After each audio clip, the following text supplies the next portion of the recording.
Mr. Magician! How did you know which card I picked? Oh, it's simple. Come closer and I'll let you in on my secret. Magicians have a special skill called telepathy, which means we can read other people's minds. Really? Then, what am I thinking now? Well, first you need to relax, because I can see that you're clenching your fist in your mind, as if to say, no, I mustn't let him guess it. Aww. And now you're getting a little flustered. You're trying to find a way to empty your mind, to think of nothing at all. But the more you try to hide a secret, the easier it'll come out. You snuck out from home today, didn't you? You told your family a little lie so you could come out and play. Now, that's not a good habit. You can tell? Oh boy, you really can read my mind. Of course. Oh, and that's the end of my performance. You should really be heading home. Remember to apologize to your family, all right? They must be worried about you. All right, got it. Bye, Mr. Magician.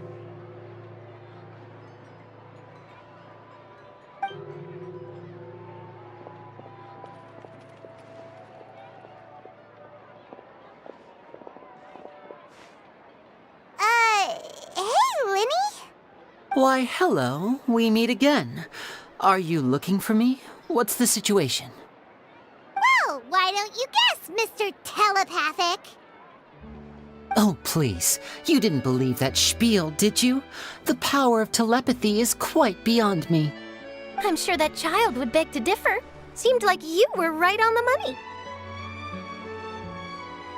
That was nothing more than a little trickery. I made an educated guess based on his micro-expressions. That, plus the fact that he was the only kid here without his parents, and he looked as guilty as sin. He made it easy for me. You guys, on the other hand... Let me guess. Don't tell me you're here for the Phantom Weasel, are you? Wow, got it in one! Is this more of your trickery at work? Wait, really? No trickery this time. It was pure luck. His warning letter's been the talk of the town, so I figured that maybe you were asking around about that. Bingo! I plan on writing a column reporting on the latest news about the Phantom Weasel. So, Lenny, what are your thoughts on this infamous thief's reappearance? To be honest, it makes me angry. Angry? Why? You read his letter, right? The Phantom Weasel claims he's planning something in 3 nights' time at the Opera House. That's the night I'll be performing there.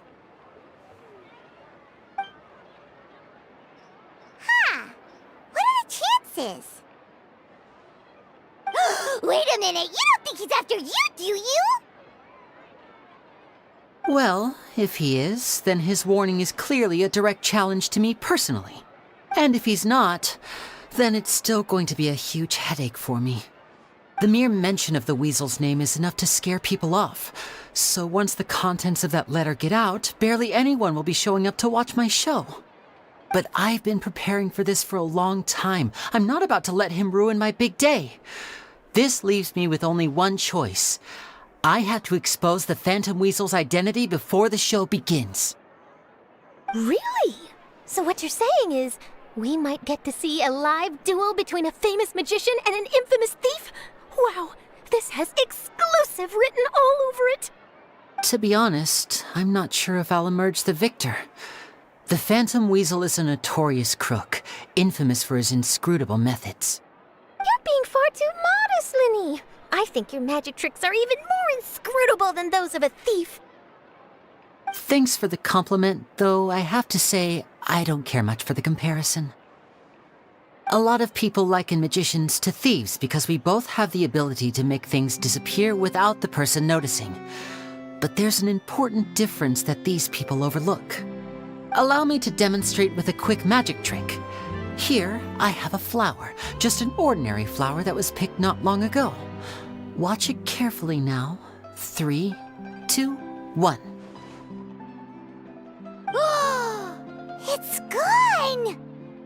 That's the question. Where did it go? Therein lies the difference between us. Thieves make precious things disappear, but only magicians make them reappear. If I could now invite you all to check your clothes, there might be a surprise in there somewhere.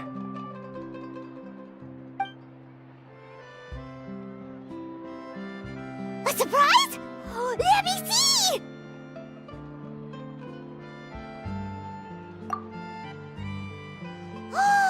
It's right there! But how? You haven't moved this whole time! What an outstanding trick! Sorry, Lenny, it seems that my previous praise was woefully inadequate.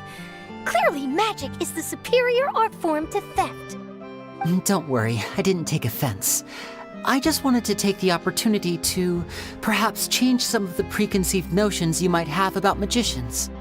Since Caesar's death, a lot of people associate magicians with criminality. It can be quite frustrating. I can imagine.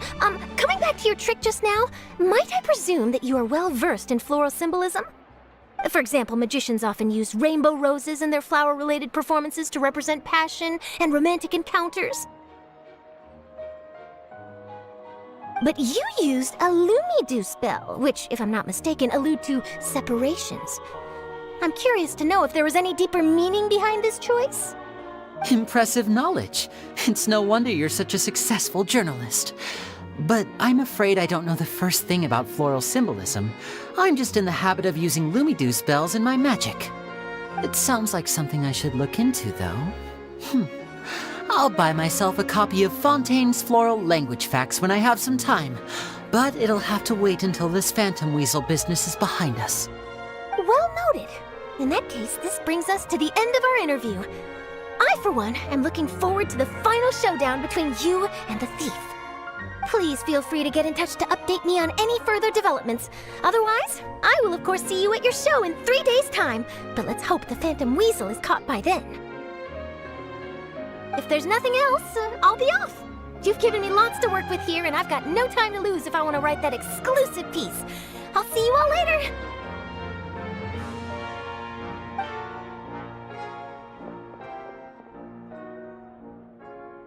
So, Lenny, are you gonna tell us how you did that flower trick now?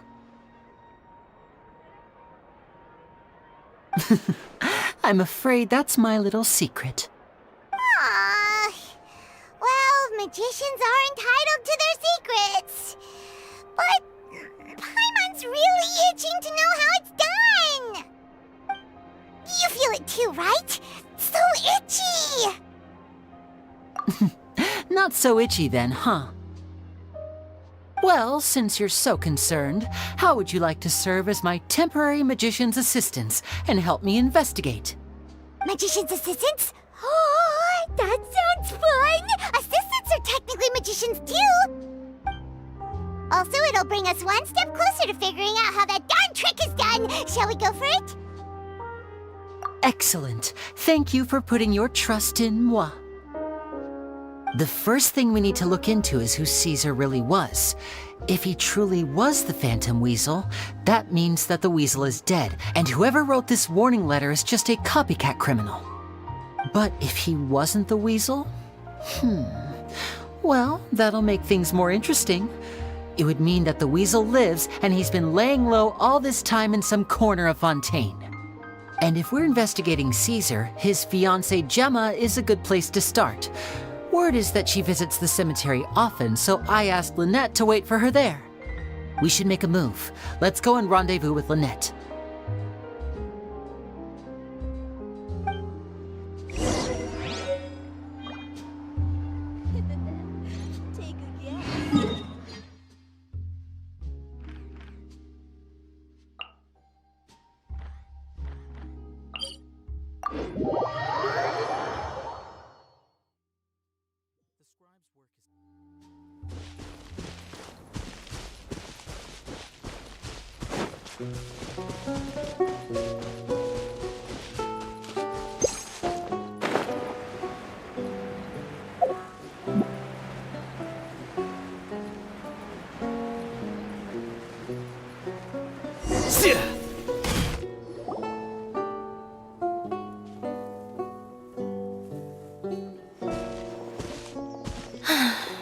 You took your time. Sorry, I bumped into the Traveler and Charlotte en route, and we ended up chatting for a while. It's been a while, Annette. We're working as Lenny's temporary assistants in the investigation of the Phantom Weasel. Thank you. It's good to have you helping. So, what's the situation? Have you seen Gemma? Nope. I've been here a while, and she still hasn't shown up. How bizarre. Maybe it was bad intel. Well, we won't get anywhere by standing around waiting. Traveler, Paimon, let's go ask around.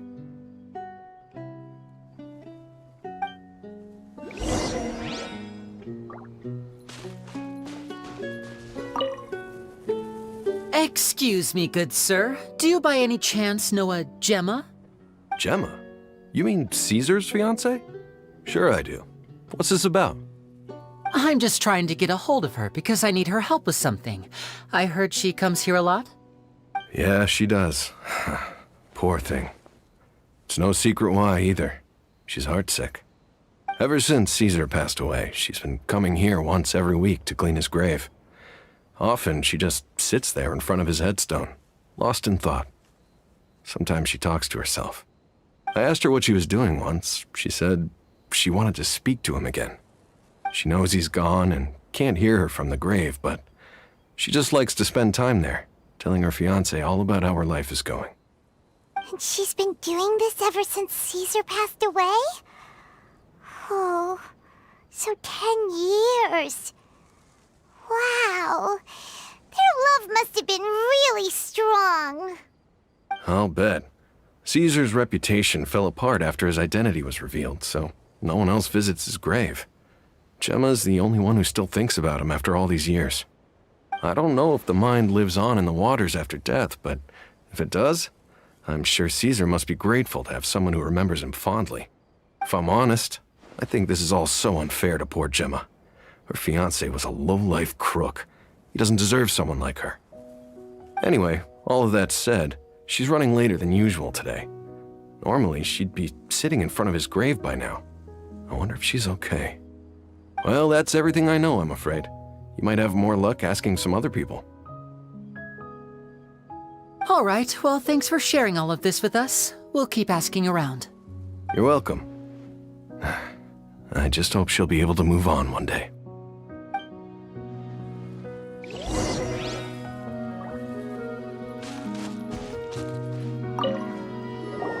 Did you hear the news? They're saying the Phantom Weasel's back. You're kidding. Wait, isn't he dead? I don't know anymore. All sorts of news flying around nowadays. I can never tell what's true and what isn't. But what if, just hypothetically, I mean, what if this weasel's the real deal and Caesar was framed? Called it. Seriously, 10 years ago, on the day it all went down, I said to myself, you know what? This guy's been set up. The Caesar I knew was a good guy. He gave balloons to children on the street, for Pete's sake. What, are we supposed to believe that he was a balloon thief or something? Give me a break. Oh, please. Weren't you the one cursing his name to high heaven when the police announced the news? You were all, that gosh darn lousy son of a, you think you know a guy, or words to that effect. Wait, did I say that? I don't seem to recall. Hello there. Sorry for disturbing you, but I couldn't help but notice you were discussing the Phantom Weasel. We're actually quite interested in this topic as well, but we're struggling to get to the bottom of it. Do you think you could spare a moment to tell us a little bit about Caesar? You've come to the right people. Yep, I was there. Back when Caesar used to perform magic tricks on the street. He was a great magician. The best trick I ever saw him do was pop a transparent balloon, only for a whole bunch of doves to fly out from the inside. I was right up close and didn't blink or look away once. But for the life of me, I still don't have the faintest clue how he pulled it off. Really incredible stuff.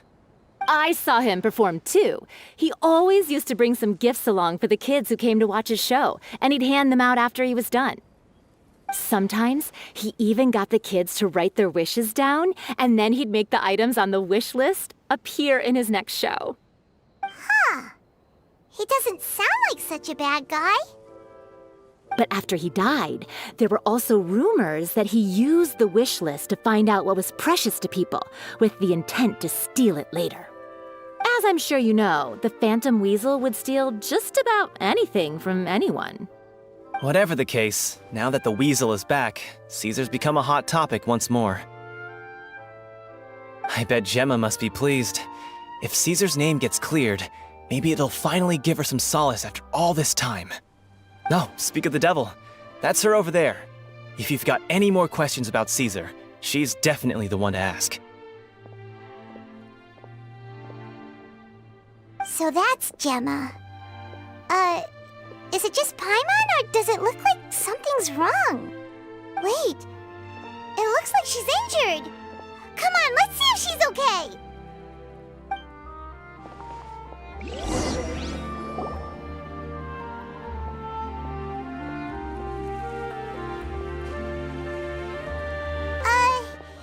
Hi there. You're Gemma, right?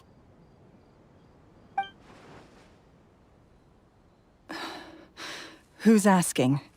Don't be afraid, we mean no harm. It looks like you're injured. How bad is it? Thanks for your concern, but you didn't answer my question. Who are you, and what do you want with me? My name is Linny, and this is my sister Lynette. My name's Paimon, and this here's the Traveler. We're investigating the Phantom Weasel. The Weasel posted a warning letter this morning. If he still lives, that means that Caesar was falsely accused. You knew Caesar better than anyone else. So if you're willing, we'd love to hear what you think about all this. I promise you can trust us. We won't hurt you. In fact, we'll do all we can to keep you safe. I never believed that he was the Weasel. I suspected as much. Okay, so going back 10 years, do you remember anything strange in the weeks leading up to the accident? Did Caesar have a falling out with anyone, for instance? No, not that I know of. Got it. All right, sorry for disturbing you. If you don't have any more questions, please leave. I want to be alone with him.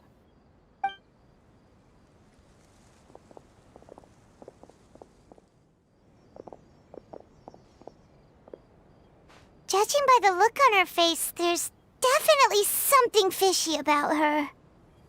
She's lying. She definitely knows something. That's fair. We're just a bunch of strangers who showed up and started questioning her about things that happened a whole decade ago. It makes sense that she'd be wary around us. In any case, I doubt we'll get any further here, so let's call it a day. Meet me outside Hotel de Boer tomorrow, and then we'll start the next step of our plan.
over here.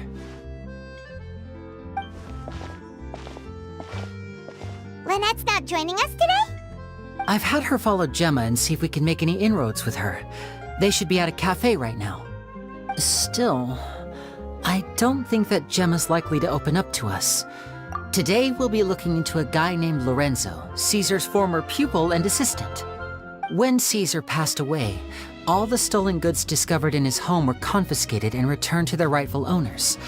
But Lorenzo was the only one privy to all his magic secrets, and he inherited his craft.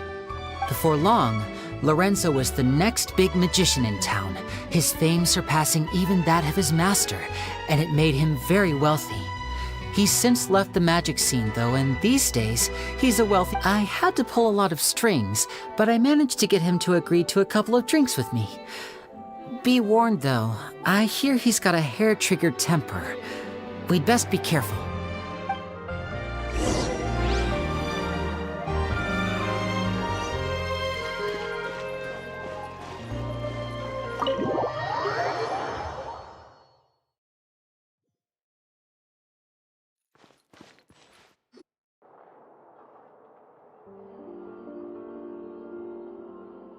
You neglected to mention that you were bringing 2 other people with you. My apologies. These 2 are my assistants. When they heard that I was meeting with the former magic maestro himself, they begged and pleaded with me to bring them along. And if it's no trouble, a couple of autographs would really make their day. Oh, forget the pleasantries, just sit.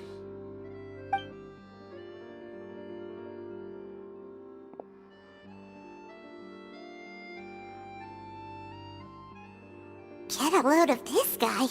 Forget the pleasantries, he says, but he looks pretty happy about Lenny stroking his ego.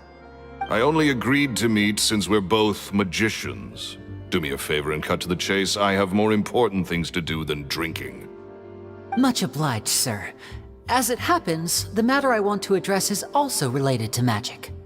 Yesterday morning, a warning letter from the Phantom Weasel appeared on the entrance to the Opera House. He claims to be planning something for the same evening that I'm scheduled to do a magic show there. As such, I believe that I may well be his target. I have to get to the bottom of this to ensure that my show can go ahead as planned. Naturally, any investigation into the Weasel starts with a few questions about Caesar, who— What is there to investigate? Caesar was the Weasel and he's been dead for 10 years. So what if some sick creep thought it'd be funny to write a warning letter? It changes nothing. Are you trying to tell me you actually bought it? Please, sir, no need to get so worked up. I do concede that a copycat is but one possibility. Possibility? It's a fact, Linny. Look, my patience is limited, so listen carefully while I'm still willing to put up with you. The Weasel is dead. Period.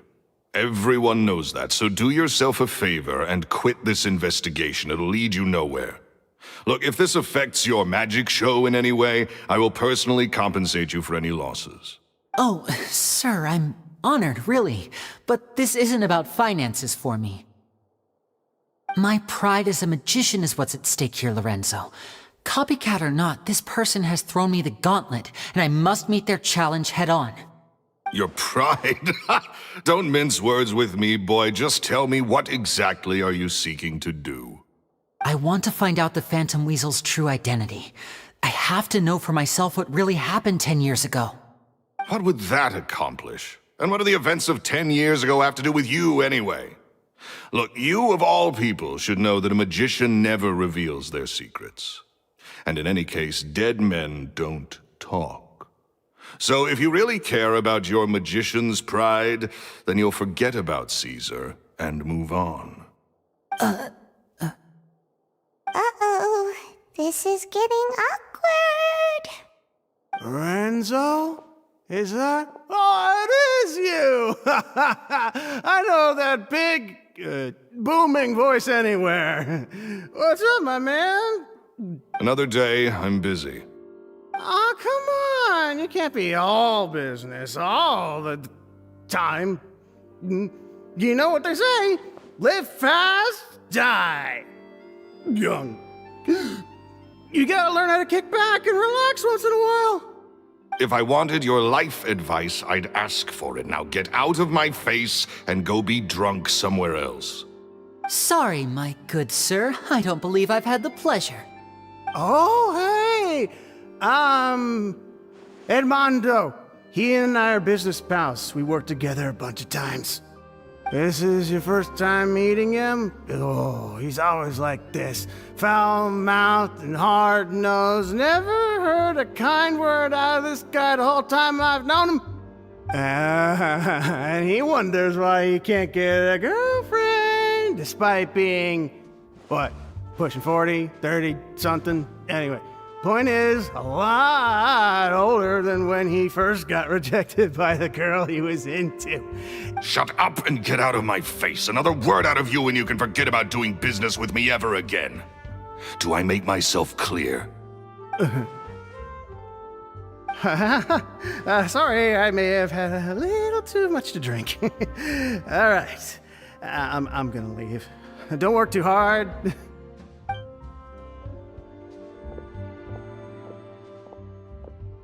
I think it's high time I made a move as well. If you really want to investigate this, Linny, be my guest. But if nothing good comes of it, don't say I didn't warn you.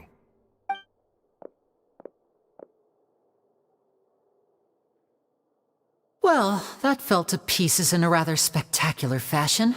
Totally. And what was all that about compensating you for your losses?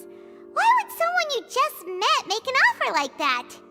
He's gotta be hiding something. And not like Gemma. She was a little suspicious, but this guy's definitely covering something up. I think so too. We need to look into Lorenzo more closely. That guy Edmondo seems to know a thing or two about him. He only just left. Let's see if we can catch up with him.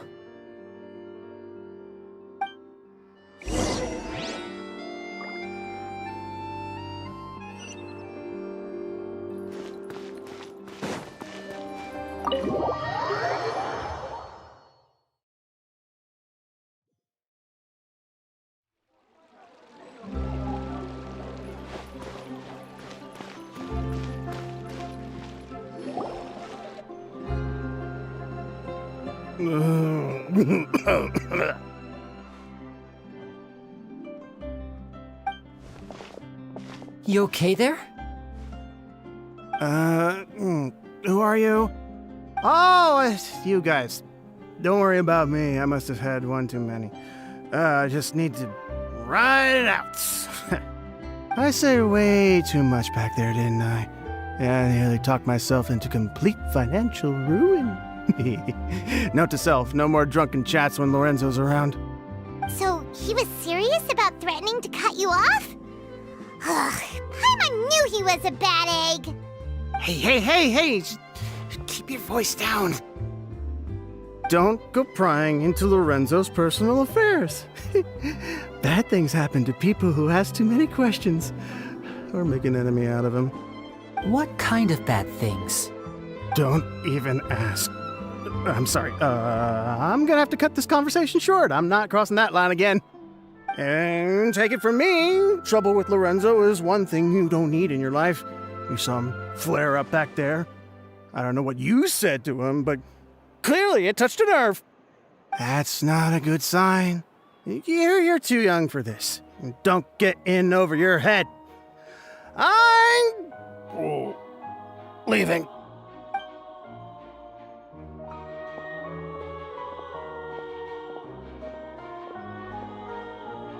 And there he goes. What do we do now, Lenny? Shh! I think we're being watched. Someone was listening in to our whole conversation. Don't say anything and don't look back.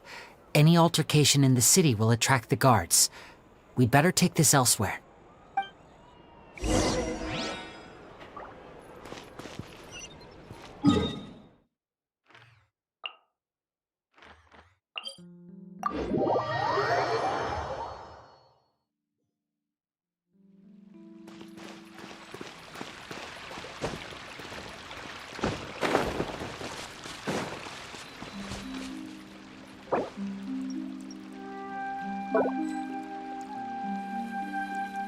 You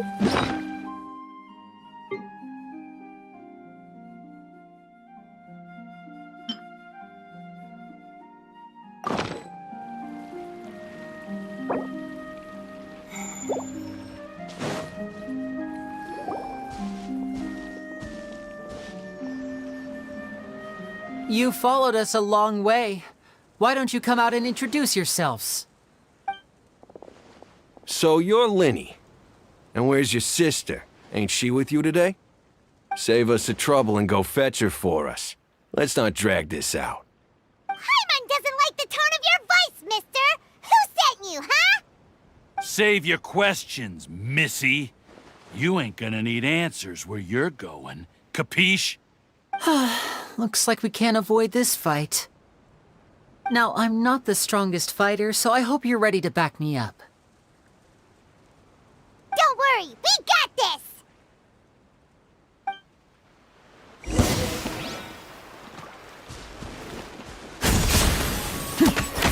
Everyone hold hands!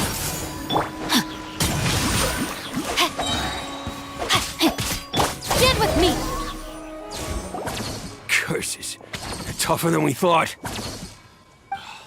Vision wielders are always trouble. Intimidation ain't gonna work like it did on the lady.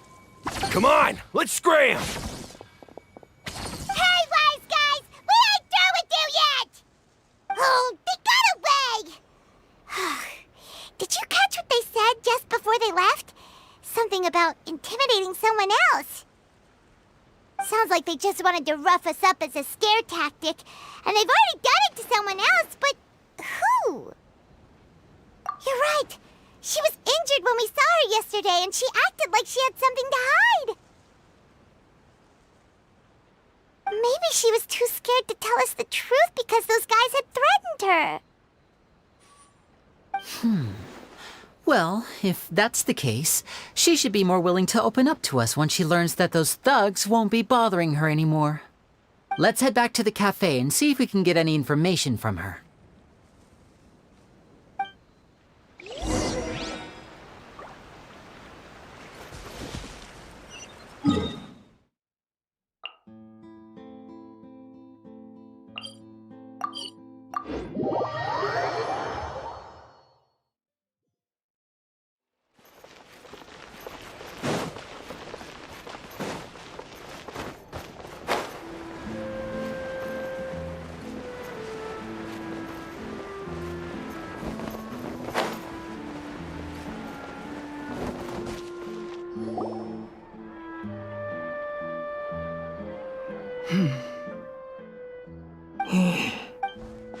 Gemma? You again. What is it this time? We just ran into the men who've been threatening you, and we gave them a taste of their own medicine. So, you can relax now. We're here to protect you. What? Why? I didn't tell you anything. Why would they come after you? Sounds like they're no strangers to you. That's putting it mildly. I know them all too well, and I hate them with every fiber of my being. It's been 10 long years, and still every time I try to look into Caesar's death, they show up and warn me not to do anything stupid. How do I know I can trust you? Do you really think you can get to the bottom of it all? And why are you doing this? I'm afraid I can't reveal all the details just yet, but I can promise you this. I will expose the Phantom Weasel's true identity. Because you see, this is a personal matter of the utmost importance. I give you my word. Trust me. Okay. How can I help you? I've heard that Caesar used to have a magic workshop where he kept a lot of his personal effects. If possible, I'd like to take a look at them. Do you know where it is?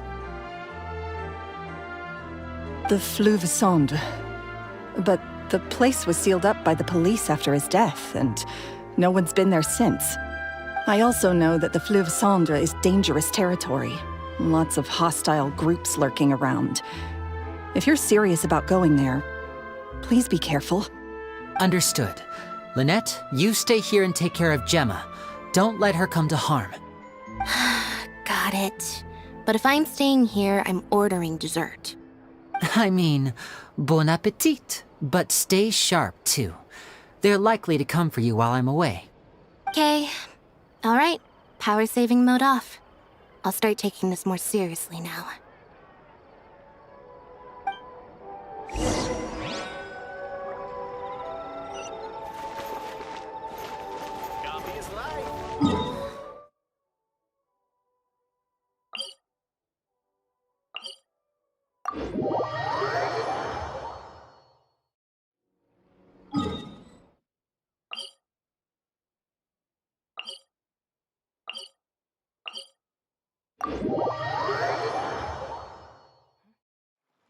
Our bond is strong.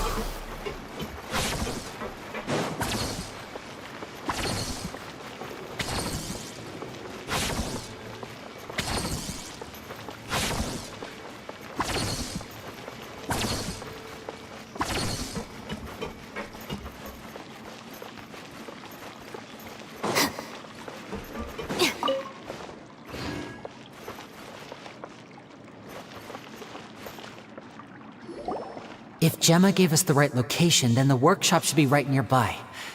Huh. Looks like these boxes are blocking the entrance. Let's shift them away first. There we go. It should be just down here.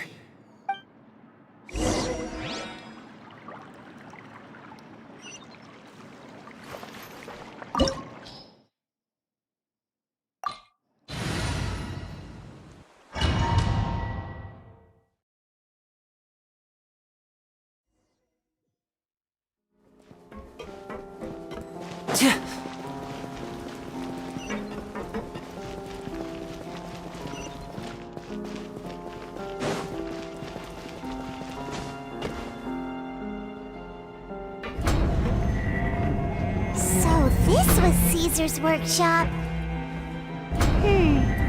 Nothing suspicious here, just normal magic props. Let's head in further.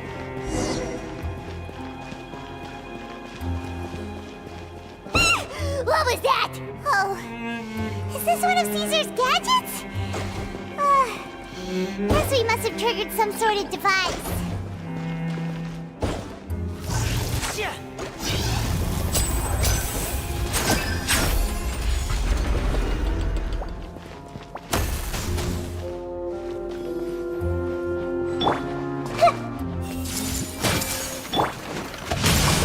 Witness the power of good work. Dissipate.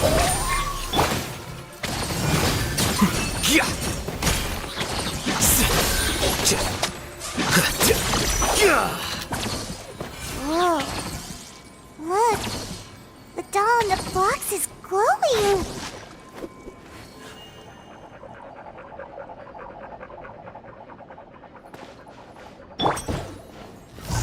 There's something written on the card on this doll.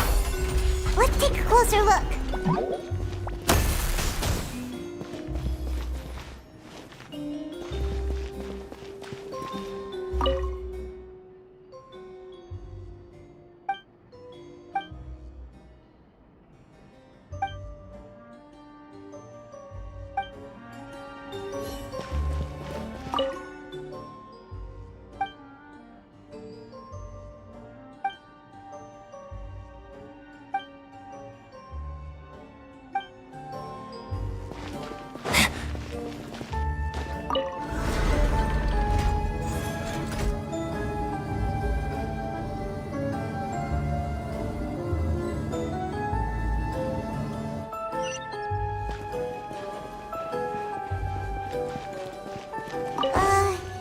These magic boxes are moving.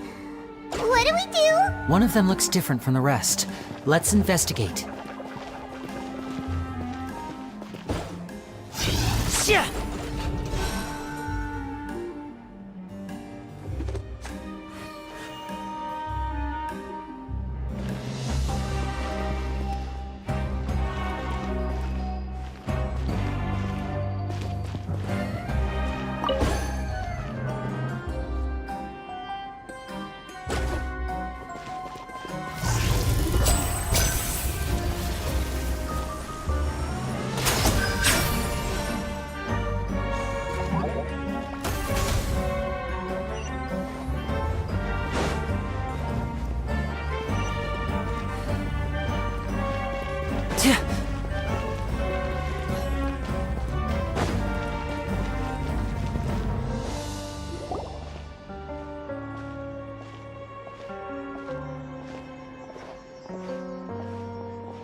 that's weird.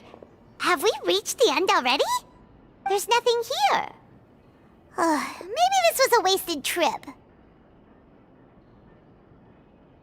This place seems a little too ordinary for a magician's workshop. There's a distinct lack of mystery. We've triggered quite a few devices on the way here. I'm starting to wonder whether Caesar built this whole place as one big, elaborate magic contraption. If so, then there must be more to this place than meets the eye. Maybe a hidden room somewhere. Aha! If I just move this book, then hopefully... and... presto! A secret passageway! How did you know? I'm a magician too, and apparently great minds really do think alike. Looks pretty big inside. Let's head in and take a look around.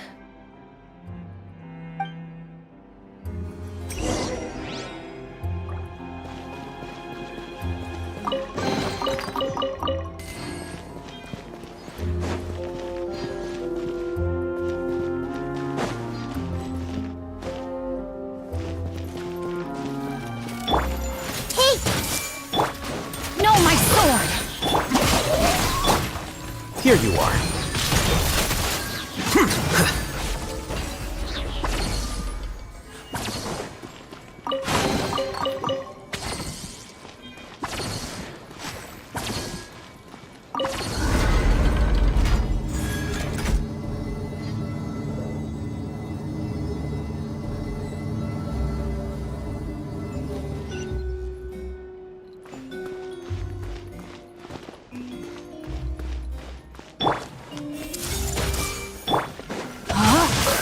Let me weave you a verse. Our bond is strong. Lightning purified.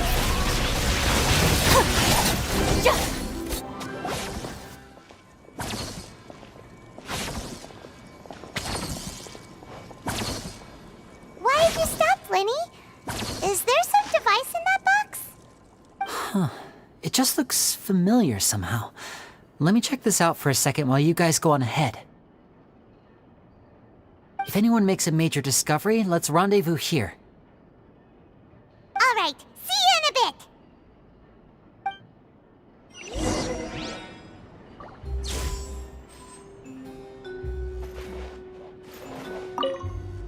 The placement of this device inside.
Wow! There's a hidden room here! This book's thick as a brick! Let's take a peek inside it, shall we?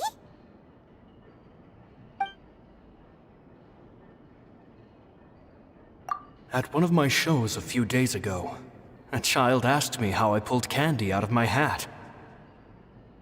As a joke, I told the kid that the hat has a built-in wish-granting machine. Next thing I know, today a whole... So I told them another white lie. The machine needs time to power up, but in the meantime, you can write your wishes down. Well, they took me up on that offer, enthusiastically. As I write this, I've only just got back from running around all over town, buying the things they wanted. Boy, are my legs sore. I wound up saving very little this month, but that's not a major issue. I now have a bigger problem. How am I going to hide all these things inside my hat?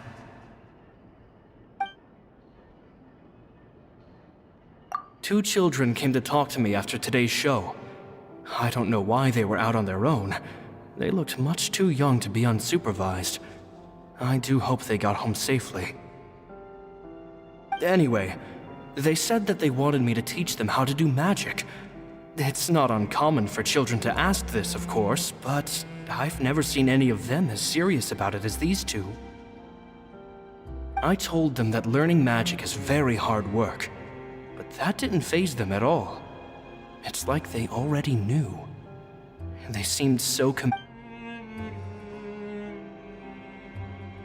It seems like something's bothering Lorenzo lately, but he won't open up to me about it. Surely he's not upset that I agreed to teach those two children. I'll have to talk him around. I have a good feeling about those kids. They're naturally talented, and it seems like they're not new to the world of magic. They have all sorts of fantastic ideas. All I'm really doing is helping them develop a more professional standard training plan. They wanted to call me Master, but I told them they absolutely mustn't. Any magician worth their salt could have taught them what I have. They're the geniuses here. Compared to them, I don't deserve to be called any sort of master. With time, I have no doubt that they could become far greater magicians than I. My only concern is why they're so mature for their age. I fear they've had to grow up too fast. I don't dare to imagine what they must have been through. Gemma thinks so too. She doesn't like being around them. Says that their eyes are too piercing. They don't bother me, but then again, I've never been the sharpest tool in the shed.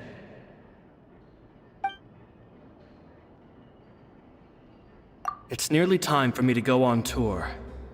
I asked the two kids if they'd like to come with me, but they shook their heads.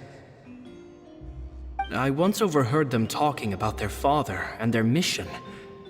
Sounds like their parents have other plans for them. I guess we'll be parting ways soon. It's only been 10 days since I first met them, but I think that I've gotten a feel for their person. They're very tough, but also very cautious, and they trust no one but each other. This, I fear, is not... They hide things from me too. For example, when I asked them where they live and why they wanted to learn magic, they lied. That's the thing about children. Whenever they're trying to cover something up, it always shows somehow. I can sense that their lives have been hard, possibly even dangerous too. They're not like other children. It's a shame that I can't do more to help them. After thinking things over, I decided to tell them a bit about how I see the world. It's full of lies and falsehoods, and that is why we must find our own truth. P.S. I hope they won't find my nagging annoying. Children are so opinionated nowadays. Will it do them more harm than good for someone they've only known 10 days to lecture them like that? P.P.S. Maybe I'm overthinking this. Children aren't interested in grand philosophies. It probably just went in one ear and out the other. I bet they've already forgotten every word I said. Oh, Caesar, Caesar. Just mind your own business next time.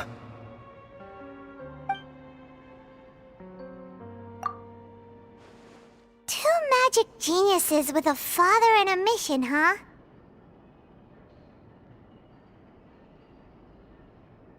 Sounds a lot like he was writing about Linny and Lynette, don't you think? So did they meet Caesar when they were kids? Let's go ask Linny!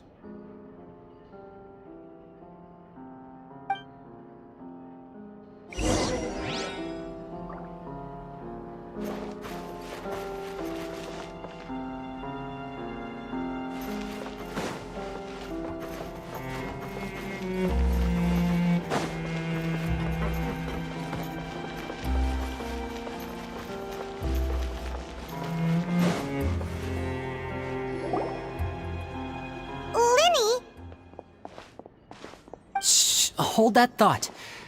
As I expected, there's a lot of fishy things going on in this place.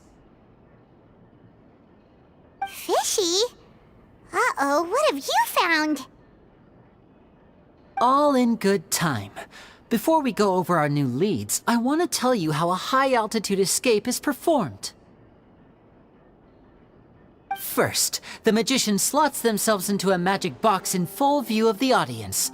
The box is then suspended high in the air, and a short while later, the base automatically opens. At this point, a dummy will fall out of the box, but it looks real enough to grab the audience's attention, and they start wailing and screaming. Meanwhile, the real magician, who has by now blended into the crowd, waits for a good moment to make their appearance and put on a hysterical performance. Oh no! Is that me? Did I just fall to my death? Very vivid description. Paimon can really picture it. And then what? The audience's gaze then turns to the magician, and by the time they realize what's happened, the dummy has vanished, as if everything that just happened was some sort of shared illusion. Of course, that's just how I think the process should work, theoretically speaking. The inventor of this trick never performed it successfully. When the box opened, Caesar was the one who fell out, and not the dummy. He fell right to the ground from the highest point of the opera house. No one could hope to survive that fall, not without a vision at least. And no one else has ever attempted this trick since. My understanding of how it works is just based on what I could gather from his notes and the relevant gadgets here in his workshop. So Caesar's famous high-altitude escape has never been done, huh? Paimon was about to say how cool it would have been to see it in person, but if it's that dangerous, it's probably for the best that no one else tries to do it. Wait a second. So if a dummy's supposed to drop out of the box, then where does the real magician go? How does he get out? Glad you asked. That brings us to the secret of said box. This box right here is the one that Caesar constructed himself to use in the performance, and it's not as simple as it looks. Inside, there's a device that only the magician himself would know about.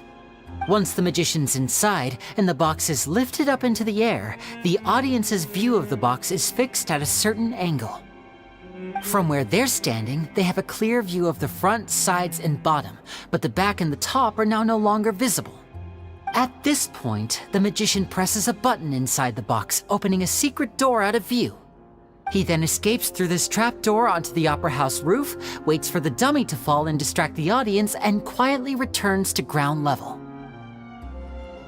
That's way simpler than Paimon imagined. Even Paimon could probably do it. Well, there's a little more to it than that, of course. The hardest part of this trick is controlling the audience's mood and reactions. That takes an exceptional degree of showmanship. There's the falling dummy, the miraculous reappearance, the pompous performing. Maybe the magician would even have themselves tied up before it begins to strengthen the impression that there's no escape. Many days and nights of careful research and painstaking practice would have gone into this. all culminating in a performance just a few minutes long, but one that still manages to transform the shock and grief of a tragic accident to the joy and laughter of a mesmerizing magic trick. Caesar was a highly accomplished magician.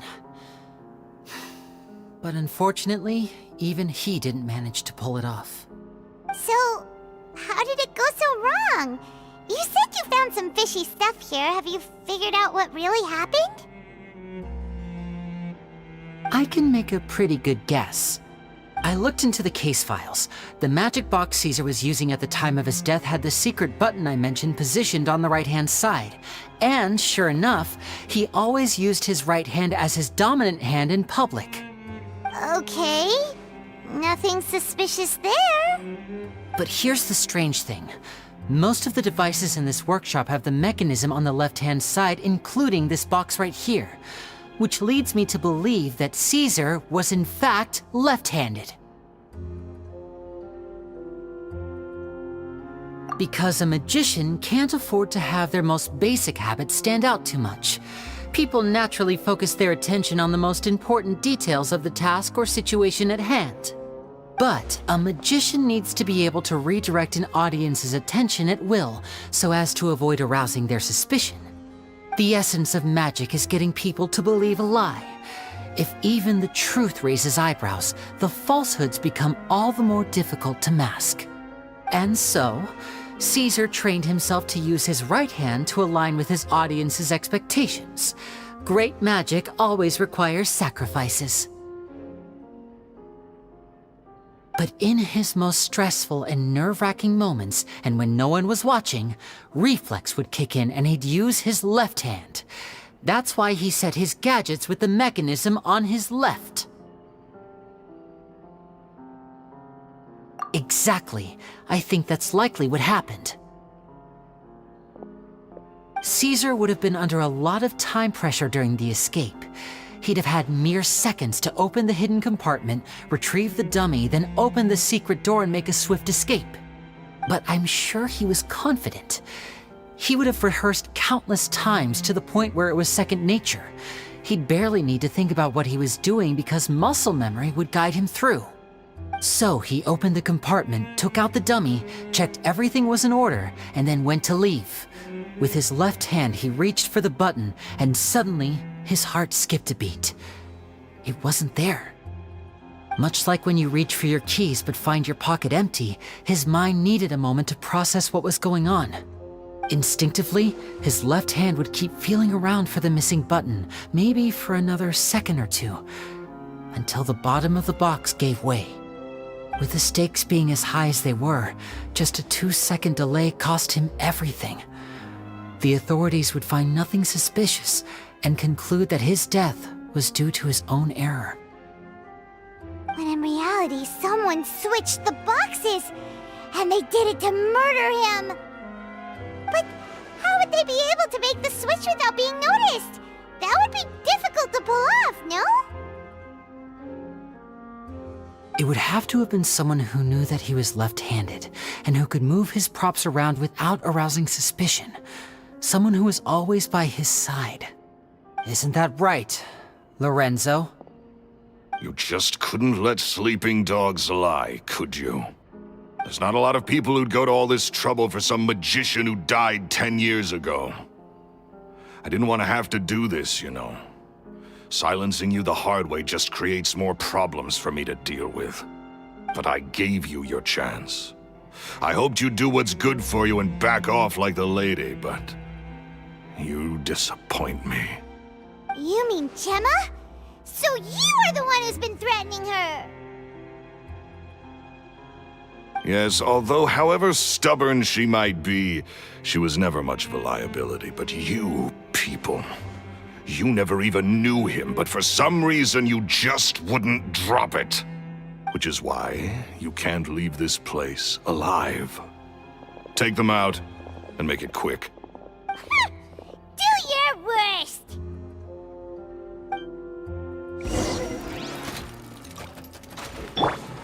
Everyone hold hands! Stand with me! No, my sword!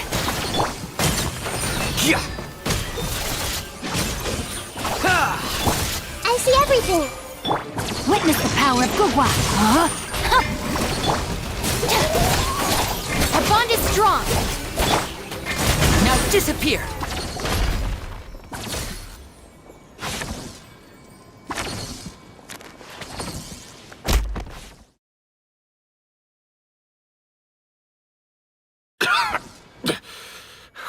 You kids are tougher than you look. Had enough yet, Lorenzo? Your cronies can't help you now.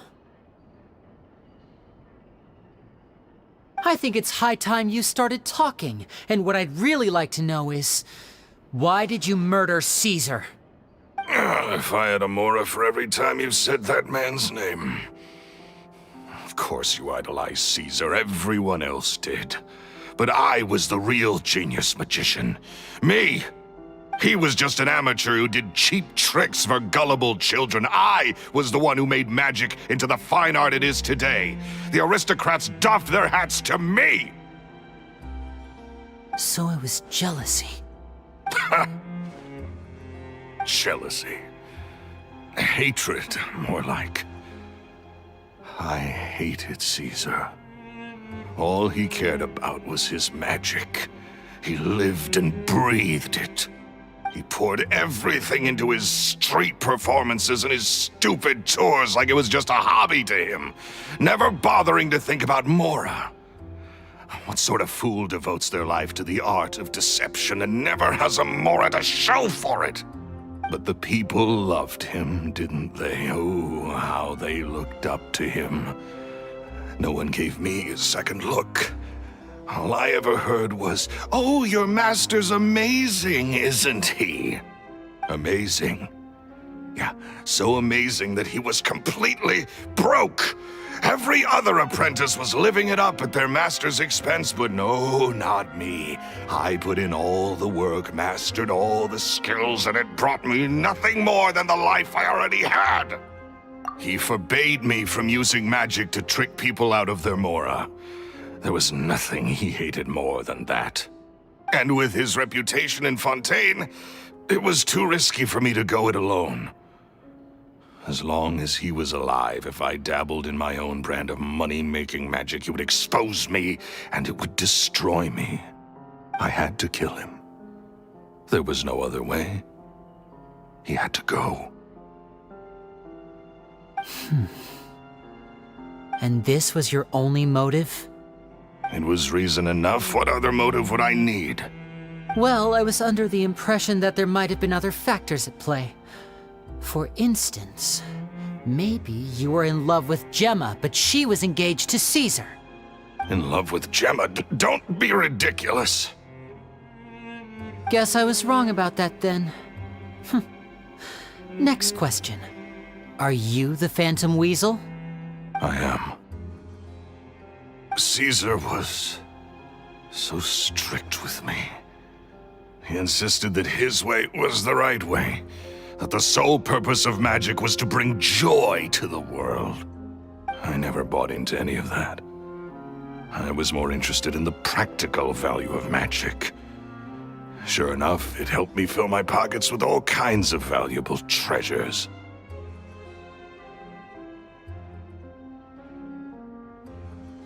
Oh, yeah! Charlotte told us that the weasel would steal whatever people valued, no matter how much it was worth. That's just how it looked from the outside. What would any thief want with second-rate loot? I've only ever targeted high-value items. I stole cheap things as a way of practicing my craft. It was other people's overactive imaginations that conjured up the preposterous image they then dubbed the Phantom Weasel. So that's the story, huh? Well, I hope you're ready to tell it all over again during your trial. What choice do I have? You're a pack of wolves, and you've got me between your jaws. You've seen what's here, and my last-ditch effort to stop it getting out has failed. What else can I do? So be it. I've enjoyed power and wealth for the last 10 years, the likes of which Caesar could never give me. I wouldn't choose for things to end this way, but I regret nothing. Very well. In that case, I'll contact the guards. Traveler, Paimon, Keep an eye on Lorenzo for me. I'll meet you just outside the workshop when I'm back.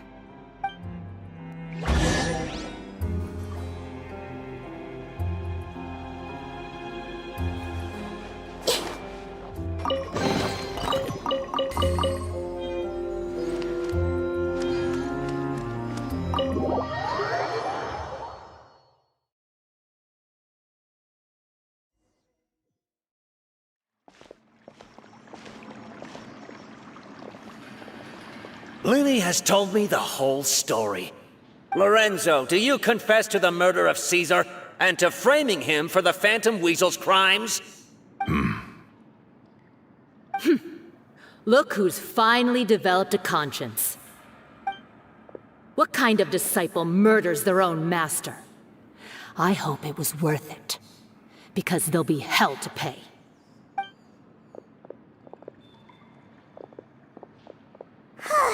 Looks like it's all over. What should we do next, Lenny? Should we start preparing for your show? Let me think. Let's rendezvous with Lynette and Gemma first. With Lorenzo in custody, Gemma will no longer have to fear for her safety. Good point. We should go tell Gemma the good news right away. It'll give her some peace of mind for sure.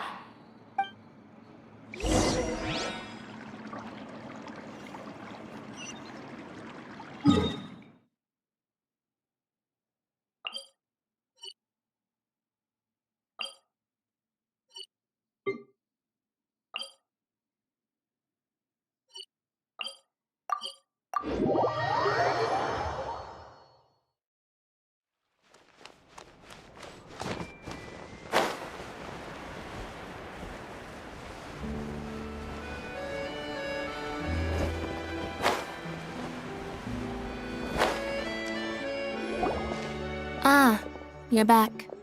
You were so quick. I've only just finished my third dessert. Your third? Lynette, come on, we've talked about this. Everything in moderation. You're not gonna have any room left for dinner now. It's fine.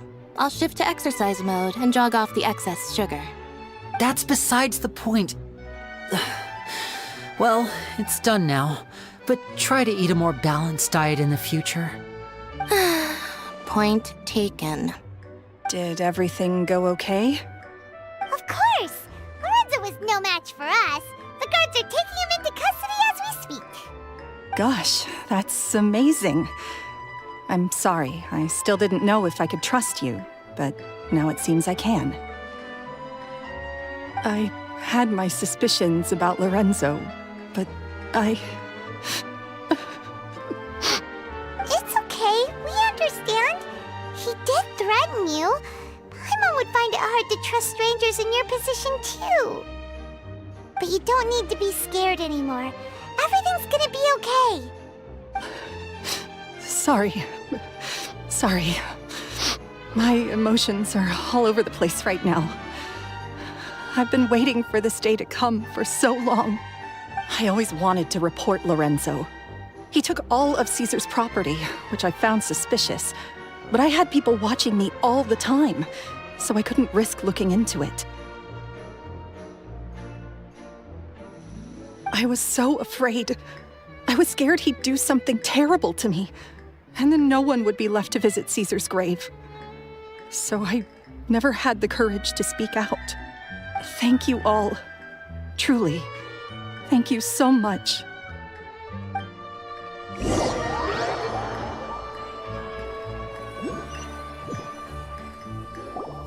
Thank you all for clearing Caesar's name. I never would have guessed that Lorenzo was the real Phantom Weasel. He never showed any signs that there were problems between him and Caesar in public. From the outside, it looked like they got along great. And to think that lowlife's been living life to the fullest all this time, while Caesar's name was getting dragged through the mud. It's a travesty. At least his soul can finally rest in peace now, thanks to your efforts.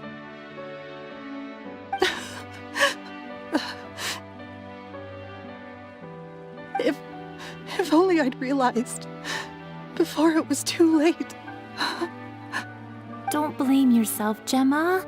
This isn't your fault. Yeah, you still have the rest of your life to live. Caesar wouldn't want to see you spending it feeling guilty. Cheer up, Gemma. My brother's doing a magic show at the Opera House tomorrow evening. Would you like to come along? It might raise your spirits. This show will be a special one. We're holding it in Caesar's honor. In Caesar's honor? Really? Oh, thank you. I'll be there. Great. We'll see you tomorrow evening. Traveler, Paimon, don't be late. Don't worry, we'll be there. No way are we gonna miss out on a free magic show.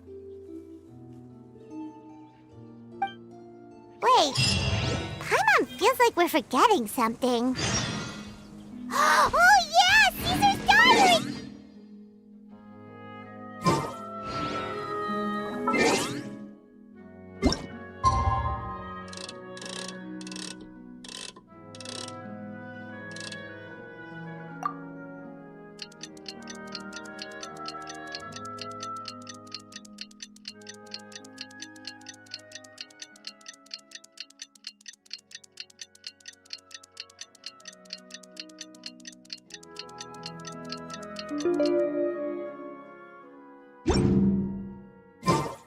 Something on your mind again? Let's work through it together.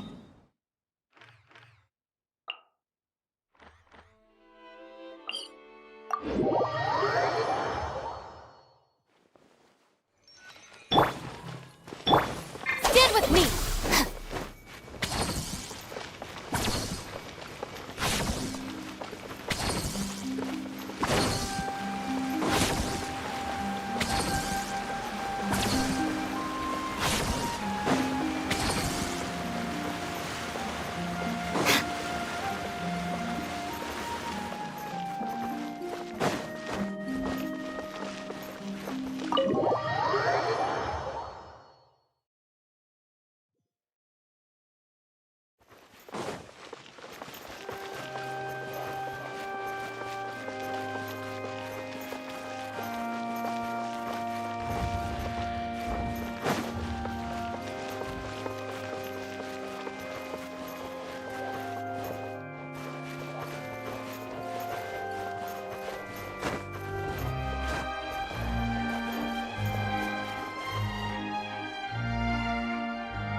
Paimon's excited to see another of Linny's magic shows! Wait. Lynette, shouldn't you be on stage by now? Not this time. My brother's going solo today. So, I'll be watching with you. Good evening, ladies and gentlemen. I hope everybody's ready because the show is about to begin. The great magician Linny has prepared a spectacular show for us all tonight, concluding with an all-new grand finale that no audience has ever seen before. Wow! A new trick! Thank you all so much for coming. Now, prepare to join me on a journey through the mystical and miraculous.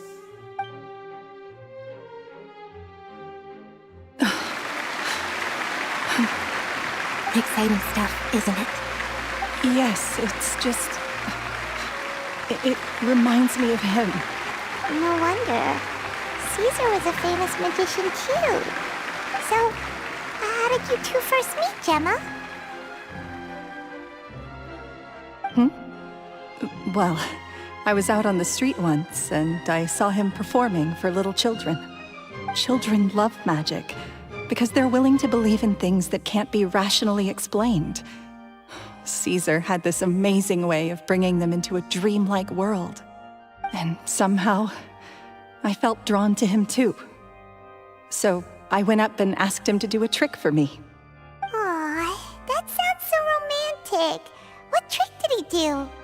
It was with a flower. He took it in his hand, snapped his fingers, and it magically appeared on my head. I was so happy that day. No one had ever given me a flower before that. Oh, that's so cute! Actually, now that you mention it, Linny's done that one before. Is that right? Then I suppose he's a romantic at heart, just like Caesar. So let's treasure the time we have with him. After all, you never know when the people dearest to you might be gone. That's right. It's all over now. Paimon doesn't really know how to comfort you, but at the very least, no one's gonna be intimidating you from now on. You can breathe easy at last, right? Right. Yes, you can breathe easy now, Phantom Weasel. See? Even Lynette says... Wait, what? The Phantom Weasel? Lorenzo escaped? Where is he? What do you mean, Phantom Weasel? As Linny once said, a performer's job is to commit fully to their role and put on a flawless performance for their audience. But once the bag of tricks is empty and the curtain falls, it's time to end the show. The spotlight is no place for someone with no more cards up their sleeve. It's been 10 years, Gemma. Aren't you tired of the grieving widow act? I think it's time to put an end to it. What are you talking about? Paimon doesn't like this riddle. Traveler, Paimon doesn't like where this is going. Come on, say something! Ladies and gentlemen, I hope you're all enjoying the performance so far. There will now be a brief intermission, after which Linny will perform the most electrifying act of tonight's show, the one we've all been waiting for. The final performance will take place outside of the Opera House, so please make your way outside in a calm and orderly fashion. The Phantom Weasel never did like public places, did they? Don't worry, this place will be quiet soon. Let's talk somewhere else for now.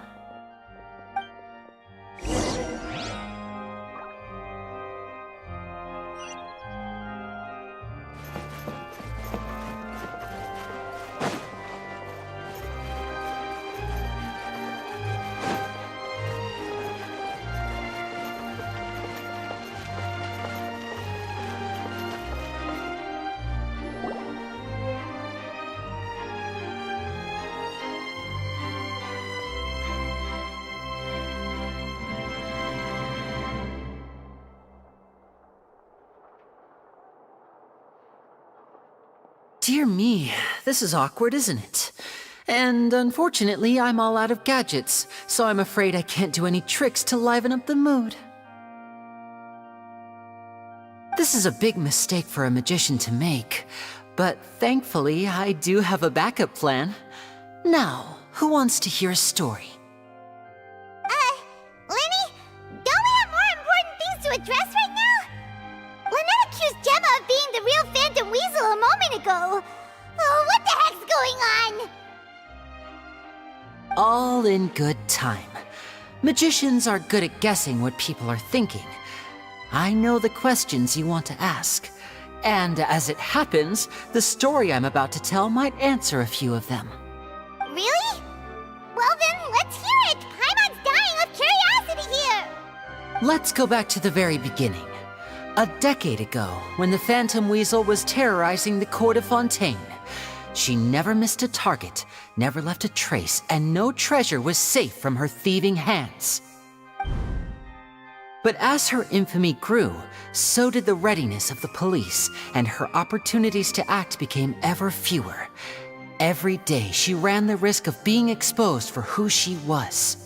Of course, she could not simply take this lying down, and before long, she found her ticket to freedom. She would create a scapegoat, a false weasel to close the chapter on her behalf. After weighing her options, she set her sights on a renowned magician, Caesar. After all, magic and theft shared enough similarities for people to buy the story when the truth came out. So then what? Being the master deceiver she was, the weasel easily earned Caesar's trust. Now all that remained was to frame him for her countless crimes. But as she was considering how to make her move, she noticed Caesar's aggrieved pupil, and a new thought entered her mind. Maybe I don't need to get my hands dirty after all. At her encouragement, Lorenzo tampered with Caesar's magic box, causing him to fall to his death. Afterwards, Lorenzo seized his master's property, and the weasel set about tarnishing Caesar's reputation. 2 co-conspirators committed the perfect crime.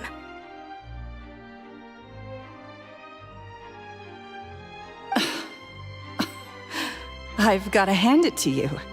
You're both exceptional storytellers. It's enough to make even me wonder whether there was really another mastermind behind all this, pulling the strings. But I just have one question. You seem to think that I am the villain in this tale. What's brought this on, Linny? Is it something that Lorenzo said? Don't worry, Lorenzo said nothing at all. But I never believed that he was the weasel, and in fact, my investigation only made me more certain of that. He was too forthcoming with his confession, as if there was something else he was trying to hide. How disappointing. So you'd sooner trust Lorenzo than me, even without a shred of evidence? A magician is an expert at playing the audience to get the result they want.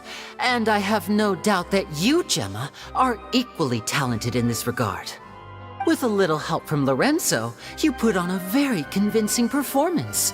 The lovesick fiancé, whose devotion to her betrothed is unshakable, even under threats of violence. Caesar was maligned and hated by all for 10 years, but you? Everyone sympathized with your plight. Who would suspect for 1 second that the lovely young lady always seen weeping in front of Caesar's grave was actually the mastermind behind his demise? No, not that poor lady. Perish the thought.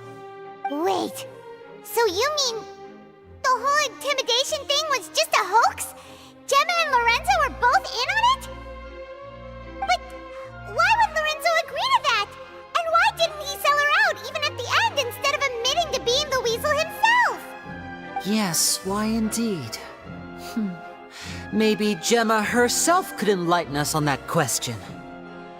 Well, Linny, if you're so confident in your version of events, then I think the answer should be obvious. Having killed Caesar with his own hands, Lorenzo was plagued by overwhelming guilt. Revealing the Phantom Weasel's true identity would serve no purpose. But if the Weasel remained free, then she could take care of Lorenzo's loved ones. An excellent answer, though sadly a little dull. Is that right? Well, don't let me bore you. If you'd care to change the topic to something more interesting, I'd be much obliged. As a matter of fact, there's one thing I'd really like to understand. Why would the real weasel have targeted things that only have value to other people? Could you shed any light on that? Of course. After all, we're just telling stories here, aren't we? If I had to guess, I would say that the real weasel must have had a terrible childhood. Left to fend for herself after her parents died young. Betrayed, scorned, beaten. She'd scrounge waste paper from garbage bins to draw on, using twigs and dirt for lack of ink and pen. She'd sew ugly rag dolls from whatever scrap material she could get her hands on. This was her only source of happiness in life. But it was all she needed, and she was content. Until the world decided that even this was too good for her. Once again, she was betrayed. And this time, everything was taken from her. She felt like life was a miry pit that dragged her further down the more she struggled to escape. At that tender age, she should have been happy. Instead, she stood in the shadows and watched with envy as all good things in the world passed her by. This was a fate too cruel for anyone to bear. Her pain became a breeding ground for dark thoughts. Thoughts which festered and grew into a twisted solution to her troubles. I detest the happiness of others, in all its forms alike. I will rob them of everything they hold to be good and true, and it will fill the void in my soul. That's some pretty heavy stuff. Now it all makes sense. Does this story satisfy you, Linny? Yes, it is quite to my tastes. Thank you for helping to clear up my confusion. Huh. That's right! What drove you to write that letter, Gemma? What were you trying to achieve there? Because without that, none of this would have ever come to light! She didn't write the letter.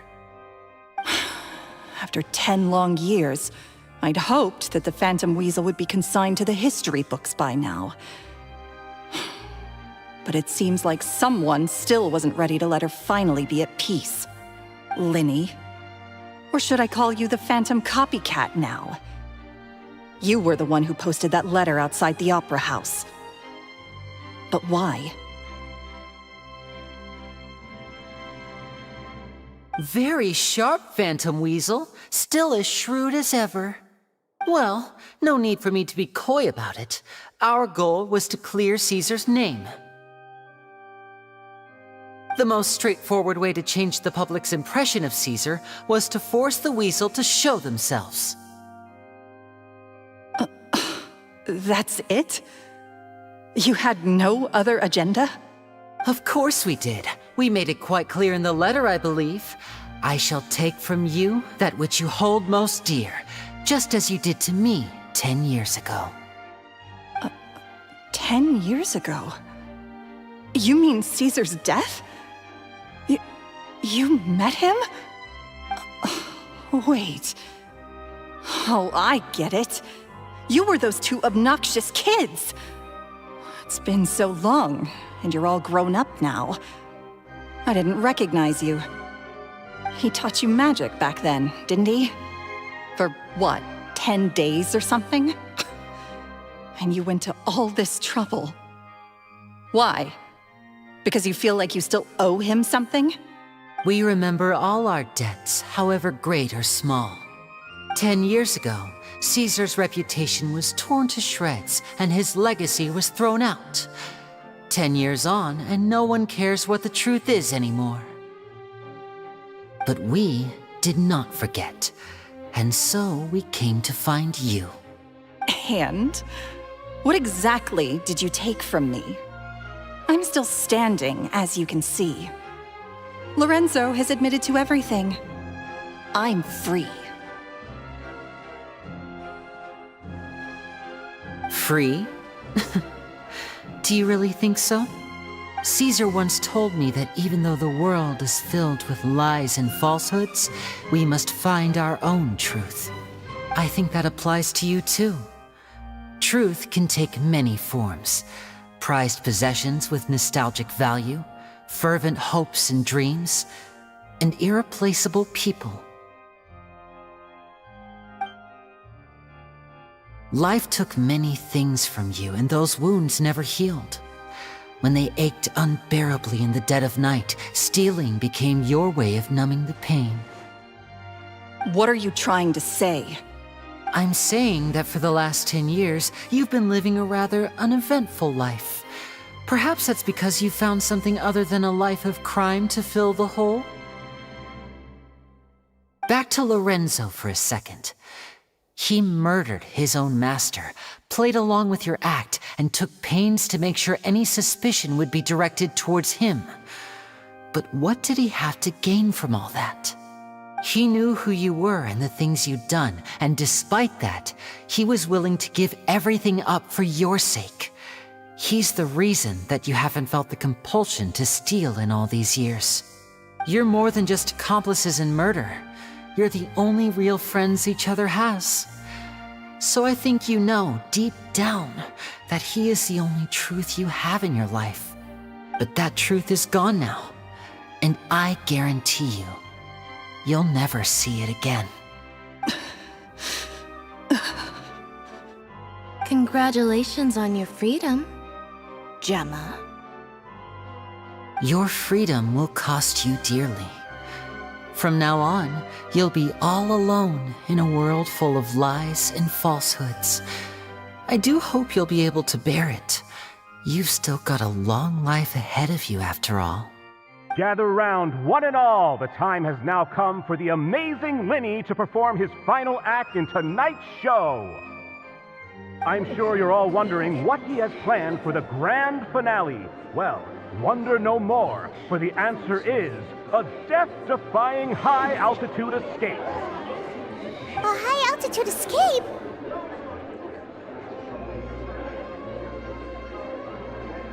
I'm sure you all remember the magician Caesar. This was the very trick that led to his fatal fall, after which he was dubbed the Phantom Weasel.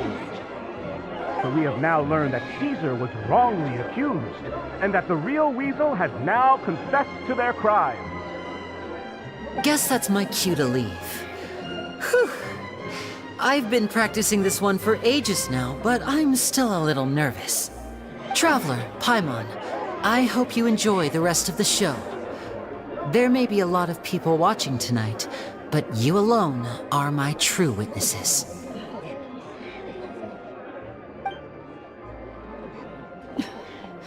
Linny, wait. You two hid a lot from Caesar. He went to his grave without ever knowing your secrets. So what about now? Are you an open book? Or are you still the same as ever? You don't have to tell lies to end up isolated and alone. One day, you'll end up exactly where I am today. Maybe then you'll finally understand. You're wrong. I'm nothing like you.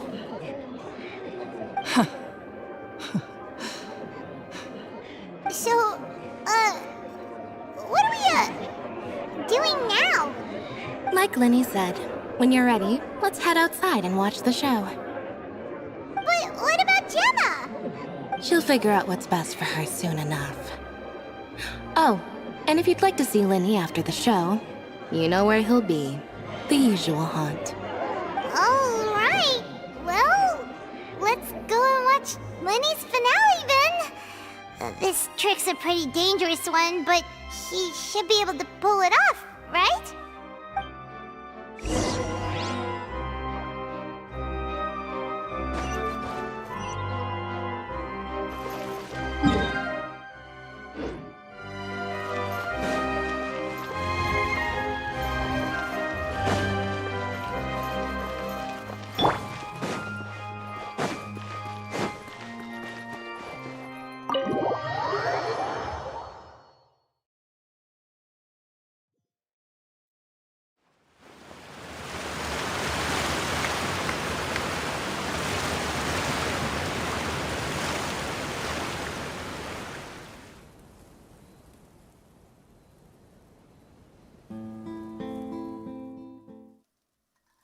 Magic should be mysterious, surprising, and defy logic. Magic is hard work. Every single movement has to be practiced thousands of times. It's alright. We're used to that.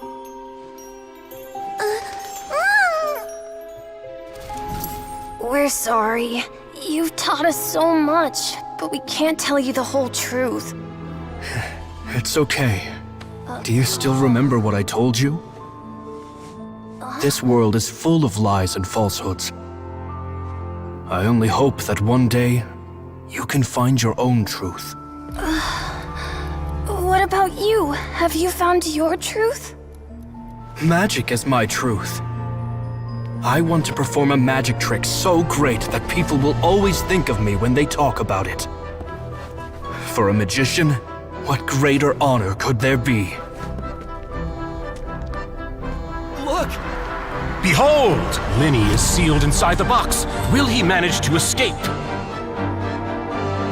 10 years ago, Caesar attempted this very trick, and it was at this precise moment that... Linny! Watch out!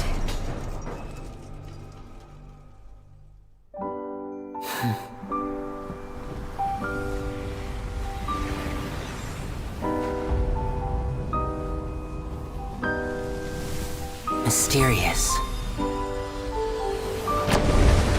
Surprising. And logic-defying. Isn't that right? This honor belongs to you, Caesar.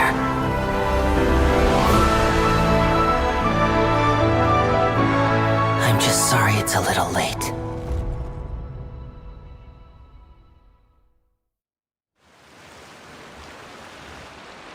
Did you see that?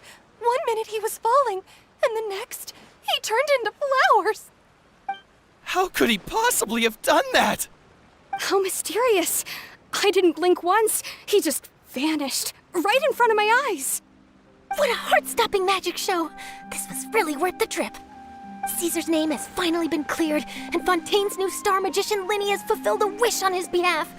Oh, I couldn't ask for a better grand finale. It will make a great headline for the Steambird tomorrow, even if I do say so myself. Whew. Looks like everyone really loved Linny's grand finale. Paimon doesn't see Linny anywhere. Where'd he go? Oh, Lynette said he'd be waiting for us at the usual hunt. But, where is that? Oh, you mean the one where Caesar's buried? Yeah, that's probably it. This whole magic show kinda seemed like Linny's way of saying goodbye to Caesar. So it makes sense that that's where he'd be afterward. Alright, let's go look for him there.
Upon the gale. Yeah.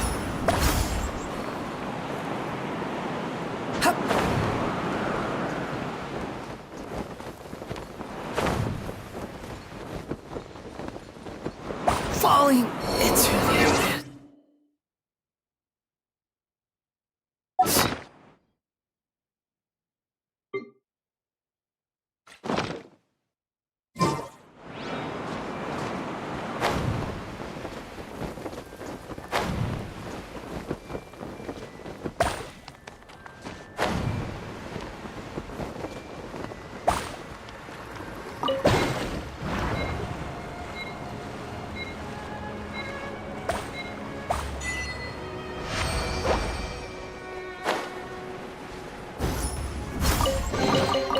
Find anything you like?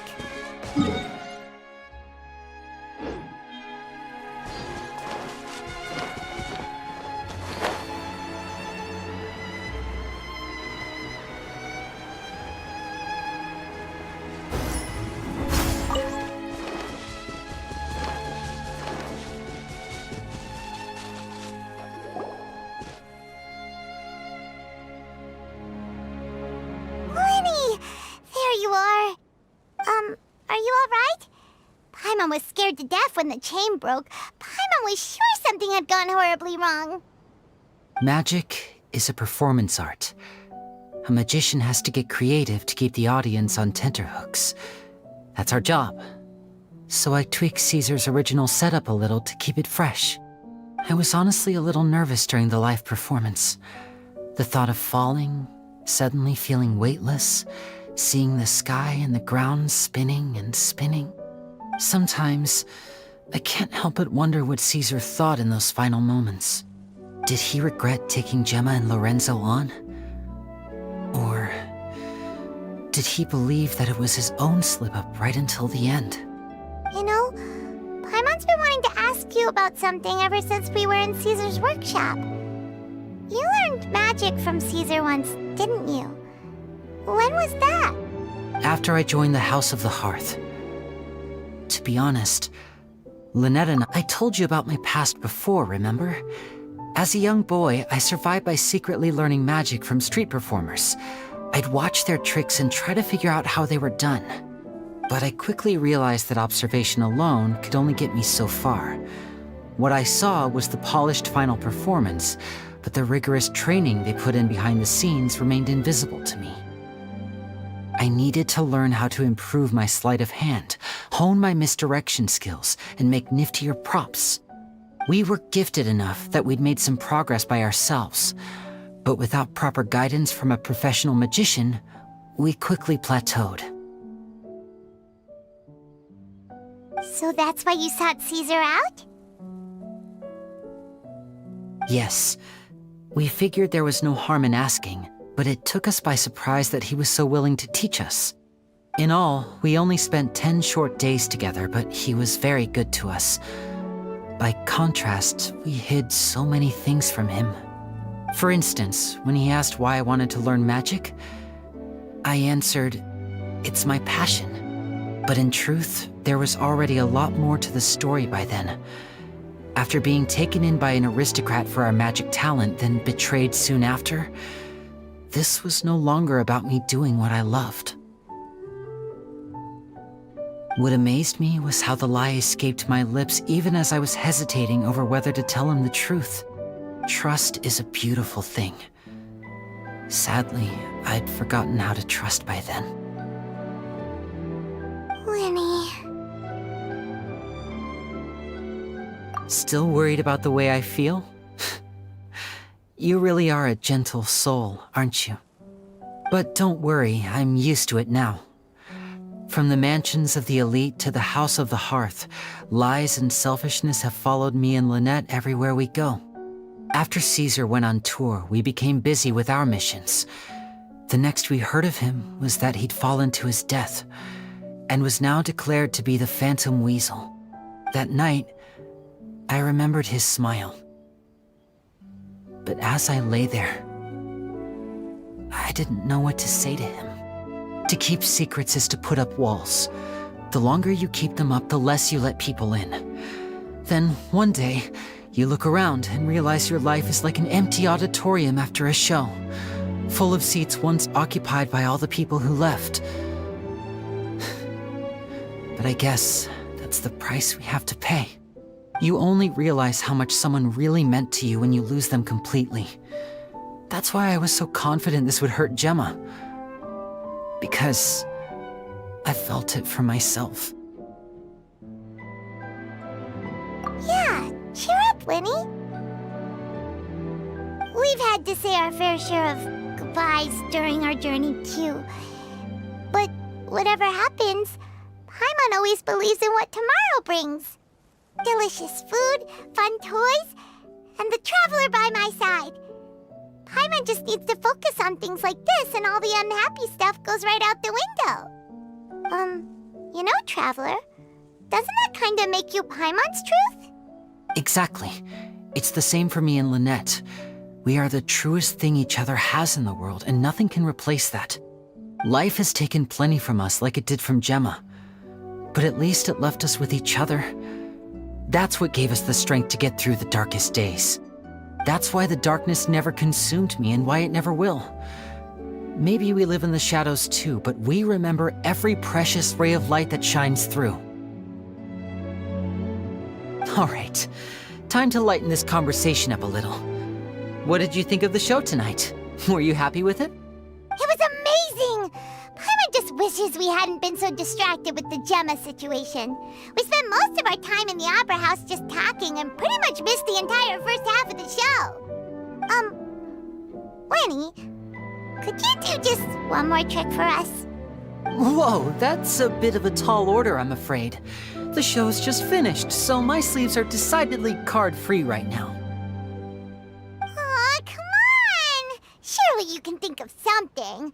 The Lenny Paimon knows can do anything if he puts his mind to it. Oh, all right then. I'll give it a go, but only because it's you. Watch closely. I have a flower in my hand. You liar! There's nothing in your hand! We ain't going along with this! Huh? My goodness, you're right. But I could have sworn I brought one here with me. Okay, try this. Count down with me. 3, 2, 1. 3, 2, 1. Now, have another look around. Maybe the flowers appeared somewhere else. Really? Let's see.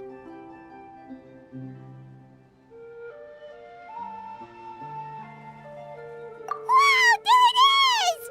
Oh, this is a different flower from the last time, right? This one's called, oh yeah, a rainbow rose. But more importantly, Paimon has to know how the trick is done. Please, Lenny, pretty please! Well, if you want to learn magic, you'll have to start by addressing me as teacher. Ugh. Fine. Please, teacher, please! Since you asked so nicely, I'll share one little tip with you. Namely, the student of magic cannot solely rely on others being prepared to reveal their secrets. You have to observe, think, and find the answers for yourself. Is that it? Ah, look at the time. We shouldn't linger here too long. Thanks again for coming to see my show. I bid you both good night. I look forward to seeing you again. All right, fine. See ya. Shall we head back down too? Oh, Paimon can't wait to read The Steambird tomorrow. Paimon bets Lenny and Caesar will be plastered all over it. Let's head to the Steambird's offices tomorrow morning and see what we can find out.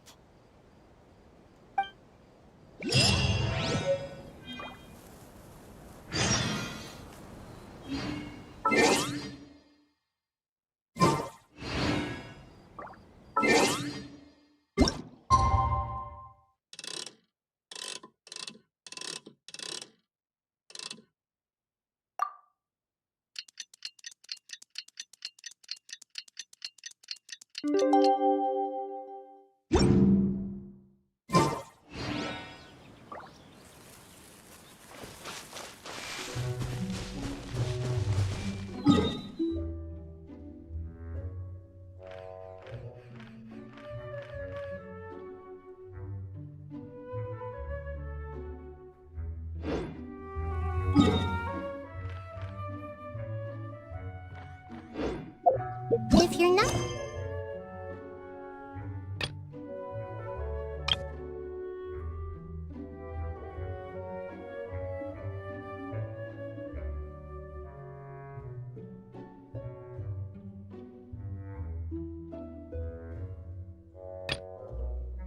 Sure.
I'm very sorry, Charlotte, but my sister and I are quite busy today. I'm afraid we'll have to decline this interview. Oh, please, Linny, I'll only take a moment of your time, if you would be so kind. Huh? What's happening here? I spent all night writing my piece about the Phantom Weasel, and it was going to go to print this morning. But just as dawn broke, I suddenly received news that Caesar's fiancée, Gemma, had contacted the guards and confessed to having been the real Phantom Weasel all along. That was quick. Hmm? Too late, bro. That was quick, you say? It sounds like I've got some catching up to do. Please, fill me in. Whoops. Aha! My instincts did not lead me astray. You do have something to hide. Gemma turning herself in must have something to do with Linny's performance last night. Maybe watching my high-altitude escape trick reminded her of a better time with Caesar, and she could no longer ignore the voice of her conscience.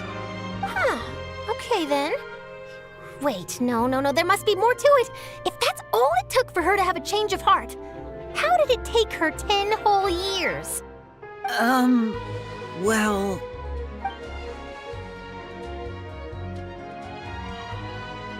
Oh, I remember now! You and Gemma were nowhere to be found after the show. What happened between you? Quickfire question! Where did you all go after the show? Oh, we went to the cemetery and Linny did a private magic trick just for us. Actually, glad you mentioned it, because that reminds Paimon, guess what? Linny started using rainbow roses in his tricks. What? I don't recall ever having received a rainbow rose from you myself.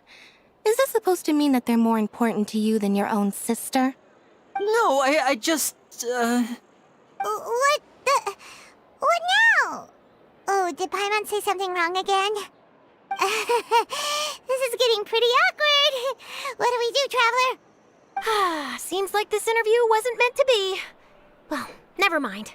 There's always next time. Forgive my persistence, but when there's explosive news waiting to be found, I can't turn away. The news about Gemma has already made waves, and I'll stop at nothing to get to the bottom of it all. Apparently, one of the things she said to the guards was that her final wish is to see Lorenzo one last time. There's clearly a web of complicated relationships there. Can't blame me for being curious. All right, I guess I'll leave you to continue the rest of your conversation in peace. Bye for now.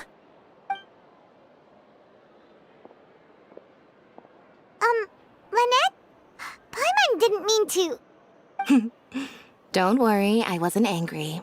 I was just trying to distract her. Oh, really? Oh, thank goodness. You scared Paimon there. Phew. You and me both, Paimon.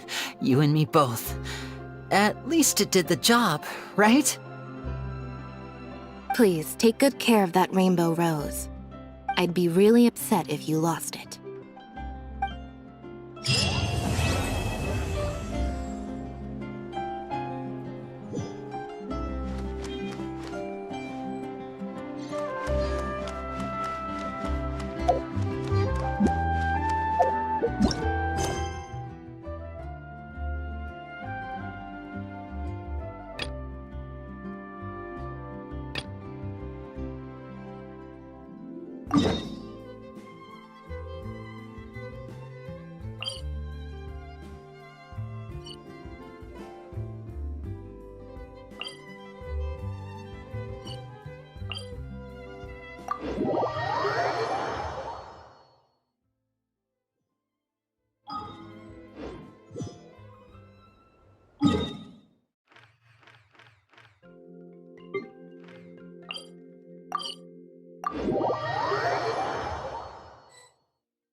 Let me weave you a breath. Bond is strong. I'll settle this. Flicker. Deflect.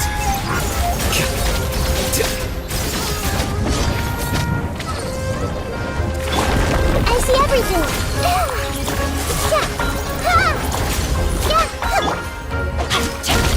No, my sword. Ring cutter.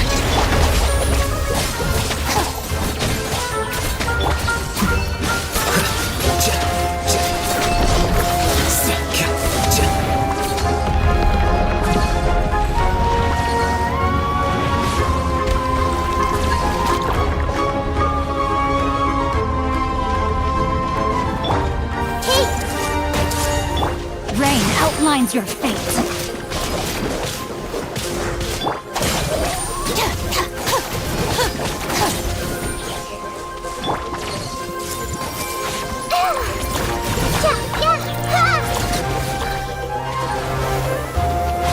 I see everything.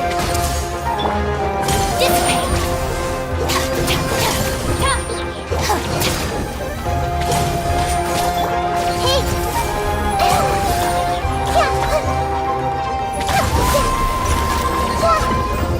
I see everything.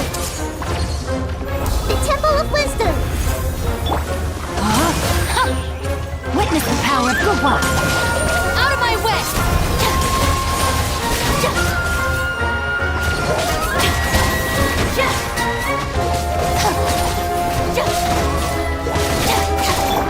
Everyone hold hands.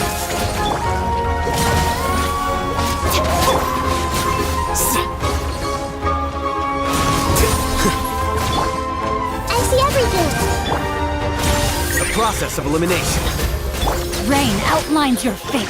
Let me weave it. Stand with me. I'll settle this.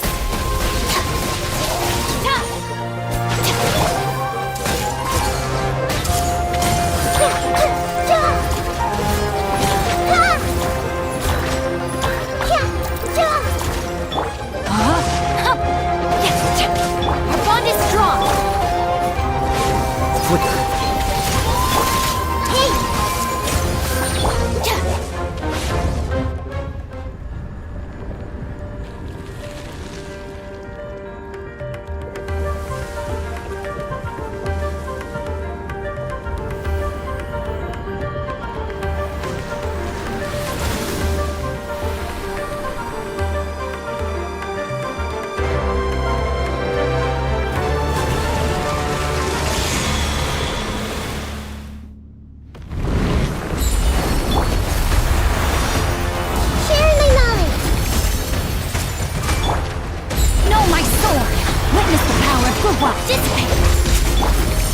Here you are. Scatter! I see everything.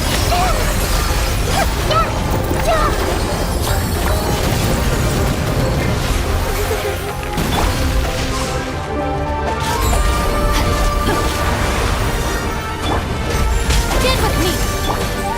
Flicker.